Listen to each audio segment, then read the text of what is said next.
Good day, engineers. So sa video na to, introductory lecture lang tayo on conveying systems.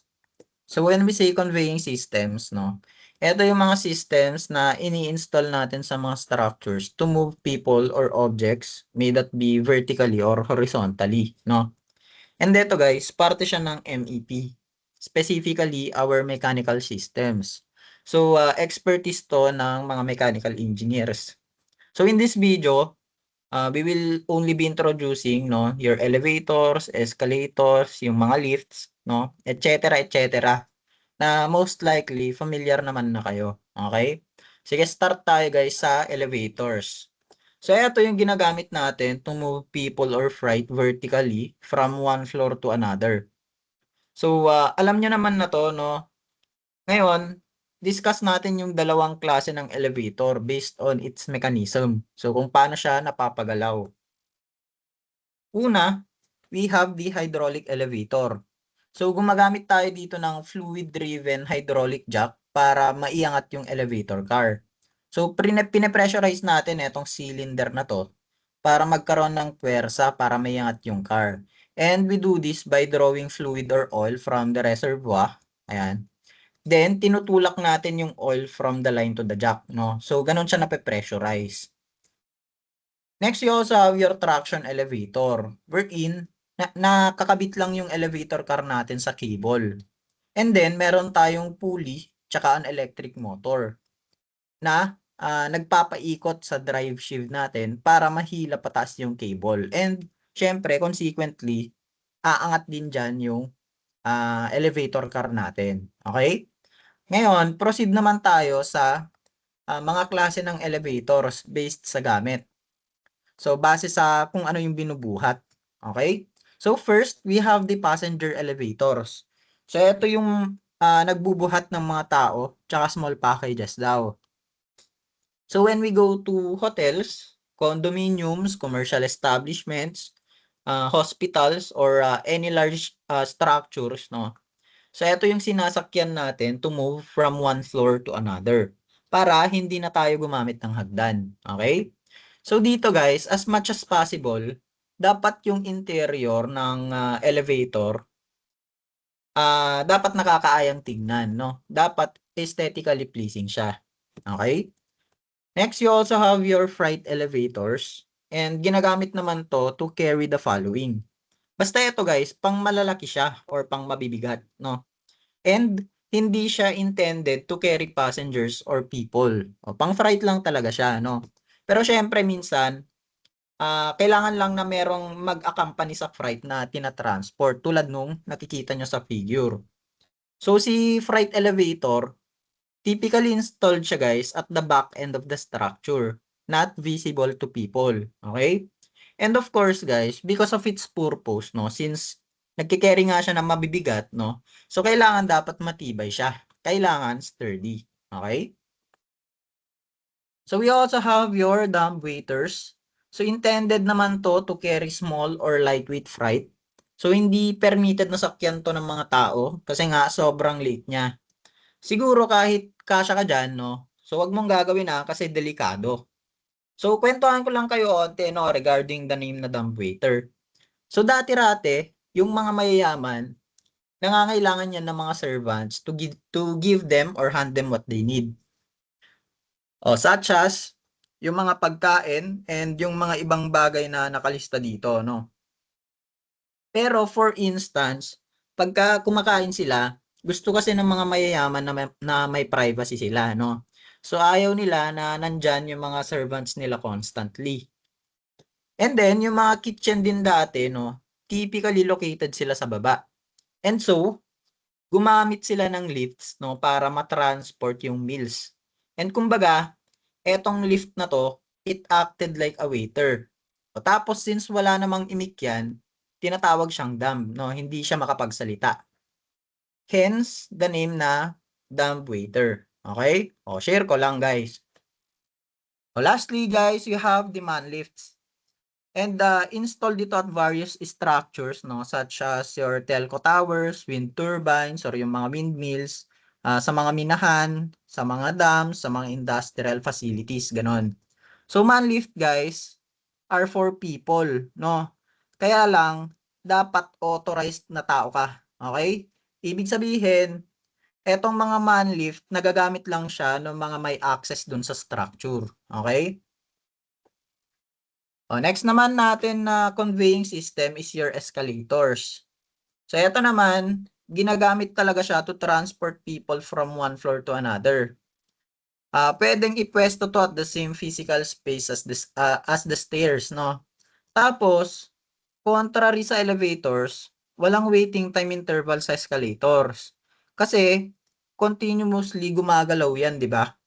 Kaya gamit na gamit siya sa mga high volume traffic na structures such as your malls para mabilis yung paggalaw ng tao. So dito, no, we will only be discussing your escalator arrangements. So we have here your single non-continuous. So ganito when we say single, so meron lang tayong escalator system that is headed towards one direction only. Usually pataas lang yan. So dito sa single non-continuous, so ganito siya, okay? Ito, yung nasa figure. Tapos pataas lang yan. And sabi dito, set of interrupted escalators daw. So ano ba ibig sabihin natin diyan? So yung travel mo kasi, say from ground floor, so nagsimula ka dito, no? Going to the third floor, so papunta ka dito. So hindi siya tuloy-tuloy. O bakit? O ngayon, pagka sumakay ka 'di ba ng escalator o papunta dito, o lalanding ka dito 'di ba? Ngayon, bago ka makasakay ulit, kailangan mo munang maglakad, no? Bago ka makaakyat gamit yung next na escalator. Okay? O, so ganito siya guys. O, yan yung diagram natin para mas maintindihan nyo. Andyan na din yung directions. Okay? So we also have your single continuous.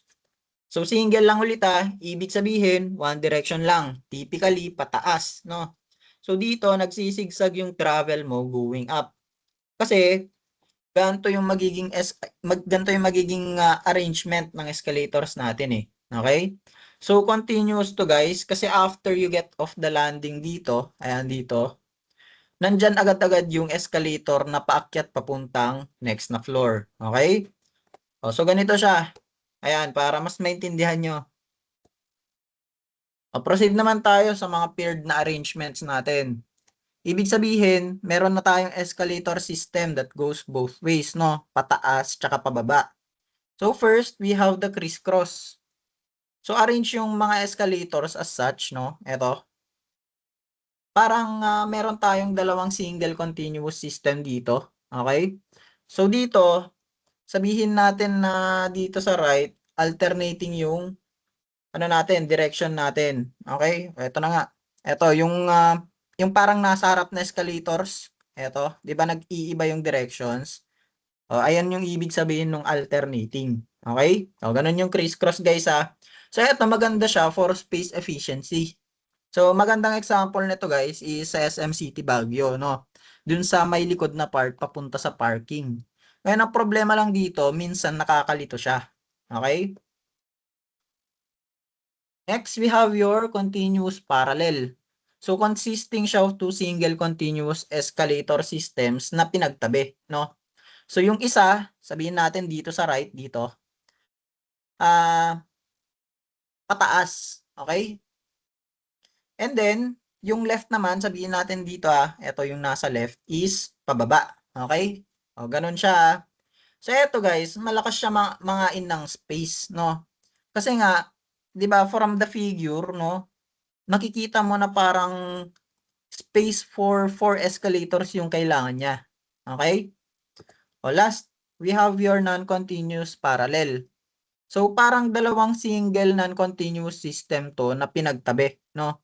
Tapos yung isa pataas, yung isa pababa. Okay? Ganito yan So, eto, pwedeng pataas, eto, pwedeng pababa. Ganun yun. Okay? Eto, pataas pa din yan Eto, pababa pa din. Okay? Or baliktad. Okay, guys? So, typically, guys, ginagamit etong mga non-continuous, whether that may be single or parallel, no? Sa mga malls, no? Gamit na gamit yan. Mapapansin nyo din yan, di ba? So pinipilit kasi netong arrangement na to na maglakad yung mga tao, di ba? Kasi kailangan mo maglakad muna bago ka makapunta sa next na escalator. Ngayon, pag naglakad ka, syempre, madami kang madadaanan na shops, no? So, pwedeng may makita kang magustuhan mo,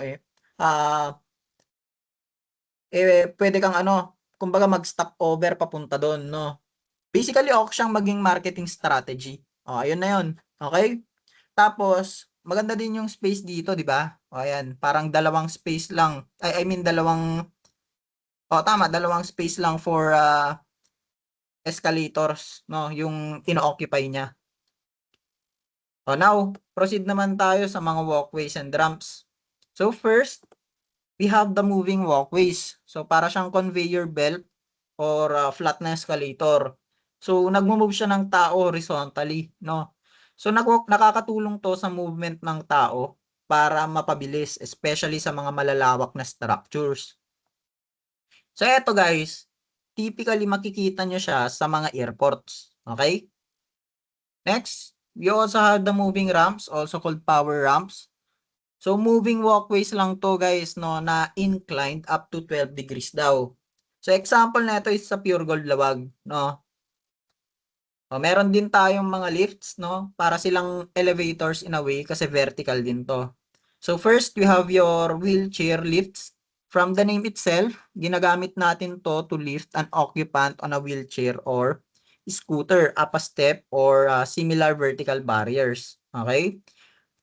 So, we also have this stair lift. O, ganito lang siya. So, meron tayong staircase mounted track tsaka seat. Tapos, aakyat lang yan pataas along the stairs. Lastly, we have car lifts, no? Ginagamit naman natin to sa mga small parking garages para maangat natin yung sasakyan. O, yun na yun. Okay? So, ayun lang naman guys for our conveying systems, no?